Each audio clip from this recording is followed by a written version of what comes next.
Hello everyone, welcome to my channel. So in this video we are going to see about prokaryotes and eukaryotes. इनके बीच का हम difference देखेंगे कि कैसे ये दोनों सेल्स को आइडेंटिफाई किया जा सकता है. Okay, now first is prokaryote. Okay, अब इसमें प्रोकैरियोट में पहला पॉइंट है the nucleus of prokaryote is not distinct. अब इसमें सारे सेल्स में क्या प्रेजेंट है? न्यूक्लियस प्रेजेंट है, वो प्रोकैरियोट हो या यूकैरियोट हो. बट प्रोकैरियोट में ऐसा नहीं बोलेंगे कि न्यूक्लियस प्रेजेंट है, बट डीएनए रहता है. न्यूक्लियस के अंदर क्या रहता है? डीएनए. अब यहाँ पे न्यूक्लियर मेम्ब्रेन नहीं प्रेजेंट होता है. प्रोकैरियोट में क्या प्रेजेंट नहीं रहेगा? Nuclear membrane. सो इसका मतलब है कि हम लोग इसे न्यूक्लियस नहीं बोल सकते. प्रोकैरियोट में न्यूक्लियस प्रेजेंट है ऐसा नहीं बोल सकते. क्यों? क्योंकि न्यूक्लियर मेम्ब्रेन नहीं है, वो ऐसा अलग से दिख नहीं रहा है सेल के अंदर कि okay nucleus is there. Fine, उसमें क्या दिख रहा है? प्रोकैरियोट्स में सिर्फ डीएनए प्रेजेंट है ऐसा दिखता है, और वो डीएनए जो है साइटोप्लाज्म में ऐसे ही घूमता रहेगा without any nuclear membrane. So we can say that कि इसमें nucleus is absent, instead nucleoid present रहेगा. ओके, नाउ यूकैरियोट में क्या रहेगा? Distinct nucleus is present. Now distinct nucleus is present means what? कि जो न्यूक्लियस है it is surrounded by a nuclear membrane. उसमें एक मेम्ब्रेन प्रेजेंट होती है. Now nucleus is present inside the cell. वो न्यूक्लियस के अंदर क्या प्रेजेंट रहेगा? डीएनए प्रेजेंट रहेगा. So that DNA is surrounded by a nuclear membrane.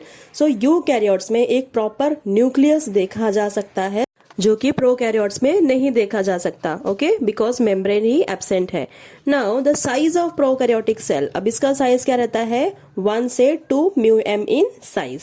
अब यूकैरियोट्स में क्या साइज है? 5 से 100 mu m in size. Okay, so eukaryotic जो सेल है वो लार्जर है प्रोकैरियोटिक सेल से. Now next point is due to absence of nuclear membrane, nuclear material comes in contact with the cytoplasm. Yes, no doubt कि देखो अभी cell में क्या प्रेजेंट है? सेल के इनसाइड न्यूक्लियस प्रेजेंट है, बट वो सेल एम्प्टी है क्या? नहीं.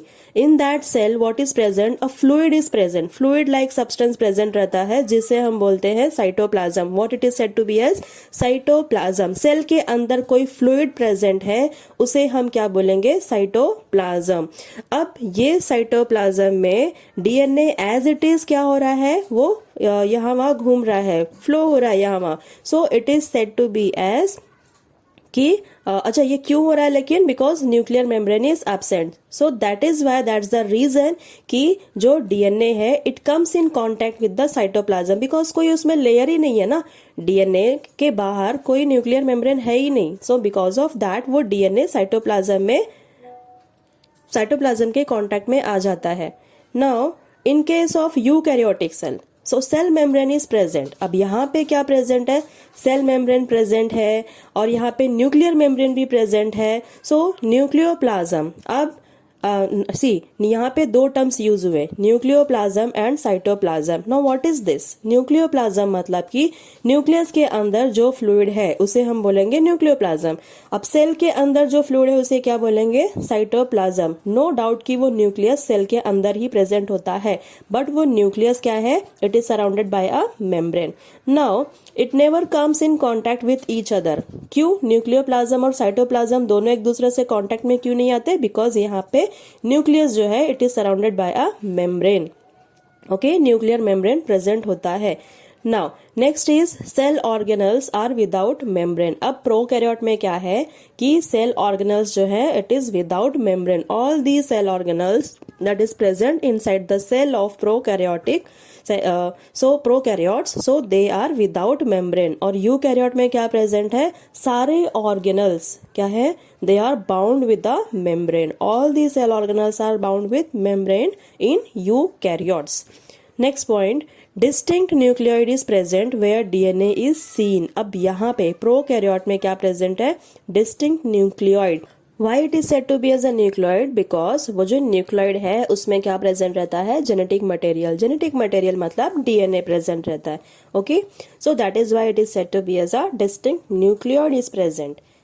नाउ अच्छा, अब प्रोकैरियोट में क्या रहता है? सिंगल क्रोमोसोम आपको देखने मिलेगा. It can be rings, it could be ring size, ring shape. Okay, और यूकैरियोट्स में क्या रहेगा, न्यूक्लियस इज डिस्टिंक्ट, मतलब इसमें प्रॉपर न्यूक्लियस फॉर्मेशन हुआ रहता है। यहाँ पे आपको न्यूक्लियर देखने नहीं मिलेगा, यहाँ पे आपको प्रॉपर न्यूक्लियस देखने मिलेगा जो कि एक it is surrounded by a membrane, nuclear membrane, so it is distinct, so with more than one chromosome. अब ये जो न्यूक्लियस है यूकैरियोट में, उसमें एक से ज्यादा क्रोमोसोम देखने मिलता है। In eukaryotes you can see only one chromosome, you can see more than one chromosomes are present. In prokaryotes, next point है माइटोकॉन्ड्रिया इज एब्सेंट। अब प्रोकैरियोट में माइटोकॉन्ड्रिया एब्सेंट है। What is mitochondria? It is a power house of the cell.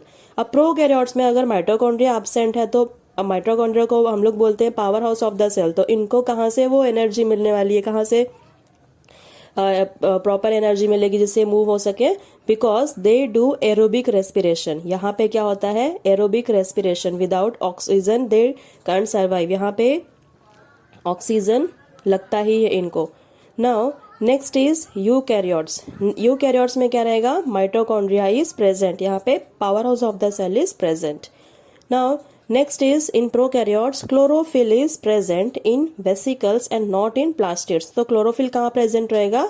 Vesicles में, plastids में नहीं। Eukaryotes में chlorophyll कहाँ present रहेगा? Plastids. In prokaryotes prokaryotic cells are found in blue green algae and bacteria. कहाँ पे देखा जाता है prokaryotic cells? Blue green algae, ये तो बैक्टीरिया में पाया जाता है। In then what about eukaryotes? ये कहाँ पे देखे जाते हैं? Found in highly evolve plants and animals. Now prokaryotes they perform mainly asexual reproduction. Okay, eukaryotes में क्या रहेगा? We can C both types of reproduction, that is asexual and sexual reproduction. Both types of reproduction are seen. Now what is mean by asexual reproduction? Where only one parent is involved. Now in case of sexual reproduction where two parents are involved. Okay, let's have a quick revision of prokaryotic and eukaryotic cells. So prokaryotes में क्या रहेगा? No membrane bound organelles. यहाँ पे जितने भी organelles हैं वहाँ पे membrane उसमें if you see in their surrounding you can't see any membrane. But in case of eukaryotes, all the organelles are membrane bound organelles. Okay. Now next is no true nucleus. Prokaryote में क्या रहेगा? True nucleus present नहीं है। तो क्या present था? Nucleoid. Okay, next eukaryote में true nucleus is seen. Prokaryotes they are unicellular, single cell, वो एक ही सेल सारे फंक्शंस परफॉर्म करेगा। Okay, Now, in case of eukaryotes, they can be either unicellular, मतलब सिंगल सेल का बना हो सकता है, या तो मल्टीसेलुलर रहेगा। Then next point in prokaryote, they have cell wall. यहाँ पे cell wall present होती है। Okay, cell membrane भी यहाँ पे present रहेगी। We will see common points भी हम देखेंगे इसमें। So just remember कि यहाँ पे cell wall present है prokaryotes में, और इनका size, see in case of eukaryotes इनका साइज क्या रहेगा? 10 to 100 micrometres. Then in case of prokaryotes asexual reproduction, eukaryotes में asexual and sexual both reproduction can be seen. अच्छा, अब ये दोनों में कॉमन पॉइंट्स क्या है? प्रोकैरियोट्स और यूकैरियोट्स के कॉमन पॉइंट्स क्या रहेंगे? राइबोसोम्स दोनों में प्रेजेंट रहेगा, सेल मेम्ब्रेन दोनों में we can see, okay, and they both have DNA and they both have cytoplasm. So these are some common points and you can also see the difference between these two.